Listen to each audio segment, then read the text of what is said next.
सभी जनन को राम राम जी। मैं हूँ मेघा मिश्रा उर्फ नकाब और आप सुन रहे हैं और देख रहे हैं मुझे आपके अपने YouTube channel CBSE updates by Megha Mishra में। और मैं हाजिर हूँ लेकर सीबीएसई की लेटेस्ट अपडेट सर्कुलर, जो कि आज मैं आपको बताने वाली हूँ कि सीबीएसई ने एग्जाम्स के बारे में, यानी कि 10th और 12th के बोर्ड एग्जाम्स के बारे में कौन कौन सी गाइडलाइंस कर दी हैं जारी स्कूल्स के लिए और बच्चों के लिए और पेरेंट्स के लिए भी साथ ही साथ। तो चलिए विदाउट गेटिंग डिलेड शुरू करते हैं हम अपने वीडियो को। तो आप जो मेरे पास ये जो सर्कुलर देख रहे हैं, जैसा कि आप देख सकते हैं, इसको डेटेड किया गया है 20 जनवरी को ही इसको लाया गया है। और यहाँ पे साफ साफ लिखा है कि जो आपके एग्जाम्स हैं ये कब से होने की संभावना है। तो 15 फरवरी 2025 से होने की संभावना जो है इसकी हो जाती है। इसके बाद आइए और कुछ देख लेते हैं, कुछ जो गाइडलाइंस स्कूल्स के लिए बताई गई हैं। And to conduct the exam properly in a very vigilant way, ये स्कूल्स के लिए है कि सबसे पहले तो आपको जितनी भी गाइडलाइंस हैं और जितनी भी पेनल्टीज़ हैं उसके बारे में पेरेंट्स को और बच्चों को इत्तला कर देनी है, जिससे कि बाद में कोई भी दिक्कत ना हो। ठीक है। Brief the students about examination ethics penalties के बारे में आपको बच्चों को बताना है। ऑल्सो इन्फॉर्म देम कि वो कोई भी रूमर और इन सब चीज़ों में ना पड़ें, जिससे कि जो एग्ज़ाम है वो आराम से कंडक्ट हो सके।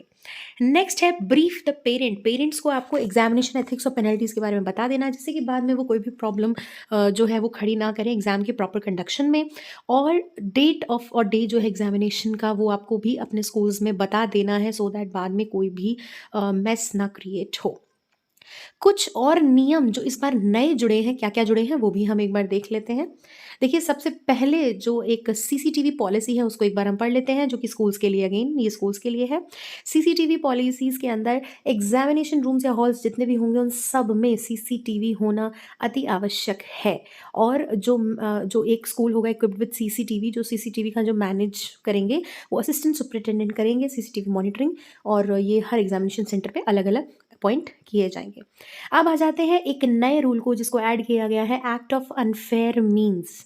ठीक है। तो इसमें क्या होगा, possession, यूज़ और attempted use of any electronic device, अगर बच्चा किसी इलेक्ट्रॉनिक डिवाइस को यूज़ करता है, supported by the report of invigilator checking staff, student indulging in spreading rumours affecting smooth conduct of rumours, अगर फैलाने में कोई बच्चा इन्वॉल्व है या फिर कोई बच्चा इलेक्ट्रॉनिक डिवाइस से चीटिंग करने का प्लान कर रहा है, तो ये अनफेयर मीन्स में इसको लिया जाएगा। और इसके लिए पेनल्टीज़ क्या होंगी, कैंसिलेशन करवा दिया जाएगा तुरंत की तुरंत आपके एग्जाम का।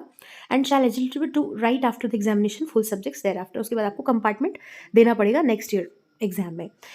आगे चलते हैं और देख लेते हैं कुछ और नियमों की जो है नियमावली दी गई है सीबीएसई के द्वारा, जो कि बच्चों के लिए है। और बिल्कुल मुझे लगता है कि आपको इसका प्रिंट आउट लेके स्पेशली स्टूडेंट्स को ये चीज़ें याद रखनी चाहिए कि कौन कौन से आइटम्स आपको परमिट किए गए हैं एग्जाम में ले जाने को और कौन कौन से नहीं किए गए हैं। तो लिस्ट ऑफ परमिटेड आइटम्स भी आप देख सकते हैं, एडमिट कार्ड या फिर school identity card, admit card या फिर एक government issued photo identity proof जैसे आपका आधार कार्ड वगैरह, ट्रांसपेरेंट पाउच और उसमें जो भी आपको नेसेसरी आपकी स्टेशनरी है वो सब चीज़ें। इसके बाद एनालॉग वॉच आप पहन सकते हैं, ट्रांसपेरेंट वाटर बॉटल ले सकते हैं, मेट्रो कार्ड, बस पास एंड मनी। इतनी चीज़ें आप ओनली कैरी कर सकते हैं एग्जामिनेशन के अंदर, इसके अलावा कुछ भी नहीं। अब बैड आइटम्स, कौन कौन से ऐसे आइटम्स हैं जिनको रद्द किया गया है कि आप एग्जामिनेशन हॉल में नहीं लेकर जा सकते। तो देखिए, सबसे पहले कोई भी लिखने के अलावा जितने भी स्टेशनरी आइटम है वो आप नहीं ले जा सकते, जैसे कि कैलकुलेटर नहीं ले जा सकते। ठीक है। इसके बाद जो पेन ड्राइव्स या calculator, log table, electronic pen, scanner, इस तरह की कोई भी डिवाइस आप अंदर नहीं लेकर जा सकते हैं। ठीक है। अगर आपको आपके बच्चे को कोई डिसेबिलिटी है, जैसे डिसकैलकुलिया है, तो वो सीबीएसई के इस सर्कुलर नंबर के हिसाब से कैलकुलेटर का यूज़ कर सकते हैं, तो टर्म्स एंड कंडीशंस के हिसाब से। इसके बाद एनी कम्युनिकेशन डिवाइस, कोई भी कम्युनिकेशन डिवाइस आपको नहीं लेकर जाना है, कोई भी wallet, goggle, hand bags, pouch नहीं लेकर जाना है, कोई भी एनी ईटेबल आइटम नहीं लेकर जाना है अगर आप डायबिटिक स्टूडेंट नहीं हैं तो। कोई भी अनफेयर मीन्स जैसे कि bits of paper, unfair means जैसे कि अटैचमेंट और कुछ भी ऐसा जो कि आपके पनिशमेंट को बढ़ा सके, ऐसी कोई भी चीज़ आपको कैरी नहीं करनी है। ड्रेस कोड देख लीजिए, रेगुलर अगर आप जो है पढ़ाई कर रहे हैं अपने स्कूल से तो स्कूल यूनिफॉर्म में जाइए। प्राइवेट स्टूडेंट्स के लिए लाइट क्लोथ्स अलाउ कर सकते हैं। अब चलते हैं आगे। All cases of unfair means will be dealt as per following guidelines. अगर आप इन चीज़ों में पाए जाते हैं तो आपको क्या पेनल्टी भुगतनी पड़ेगी ये आप एक बार देख लीजिए। तो कैटेगरी 1 में 6 पार्ट्स हैं कि ये चीज़ें अगर आप करते हैं तो आपको ये पेनल्टी देनी पड़ेगी। ठीक है, तो आइए एक बार पढ़ लेते हैं। हैविंग क्वेश्चन पेपर, अगर आपके पास पिछले साल का कोई क्वेश्चन पेपर पाया जाता है, ठीक है। इसके बाद राइटिंग क्वेश्चंस और answer at any other material answer book for writing answer, अगर आपके पास कोई चिट पाई जाती है। इसके बाद अगर आप आंसर बुक या सप्लीमेंट्री शीट को फाड़ते हुए या टीयर करते हुए पाए जाते हैं। इसके बाद कॉन्टैक्ट करने का या फिर ट्राई करते हैं किसी दूसरे पर्सन से मिलने का, या फिर जैसे बहुत ज़्यादा ट्रेंड चल रहा है कि भाई वॉशरूम में जाकर चिट्स बदलने का, आंसर बताने का, इस तरीके से आप किसी भी एपिसोड में पाए जाते हैं तो आपको दंडनीय अपराध की श्रेणी में आप आ जाते हैं, आपको पेनल्टी या फिर पनिशमेंट दी जा सकती है। हैविंग कॉपिंग मटेरियल, अगर आपके पास हार्ड कॉपी में कोई मटेरियल मिलता है। ब्रीचिंग, कोई भी अगर आप रूल को तोड़ते समय या कंडक्ट ऑफ एग्जामिनेशन में कोई भी रूमर फैलाते हुए, हिंसा फैलाते हुए, बात करते हुए, या आपको सस्पेक्टेड अगर करार कर दिया जाता है तो आप इस पेनल्टी को भोगने के लिए तैयार रहे। पेनल्टी भी एक बार देख लेते हैं।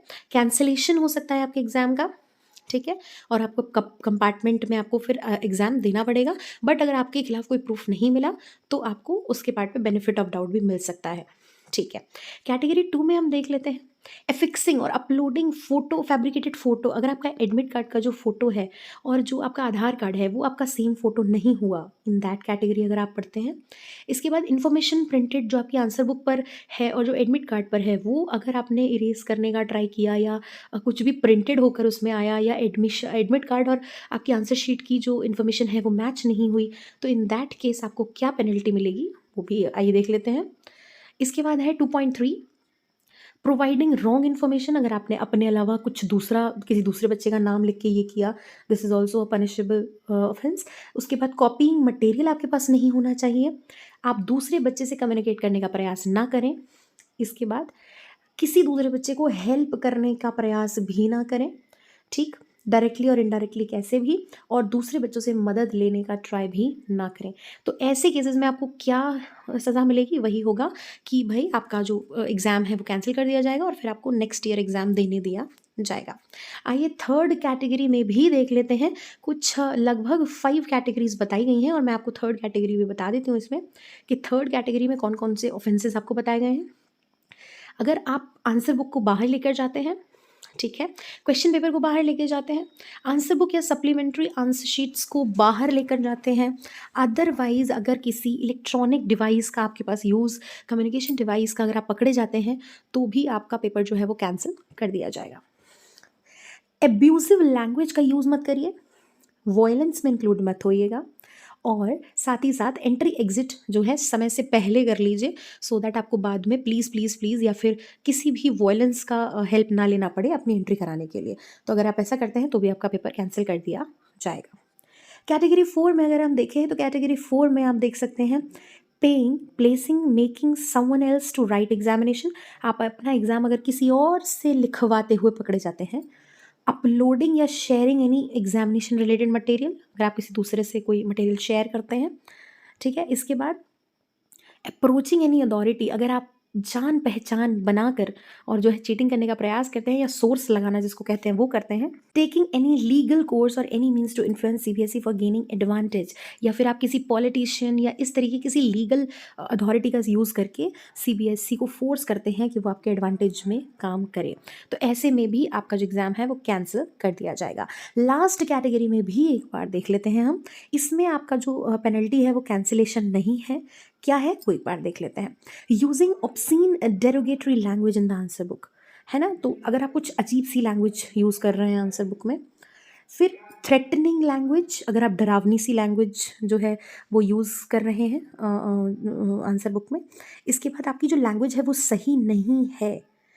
इसके बाद use of any other ink और pencil for writing answers in answer book.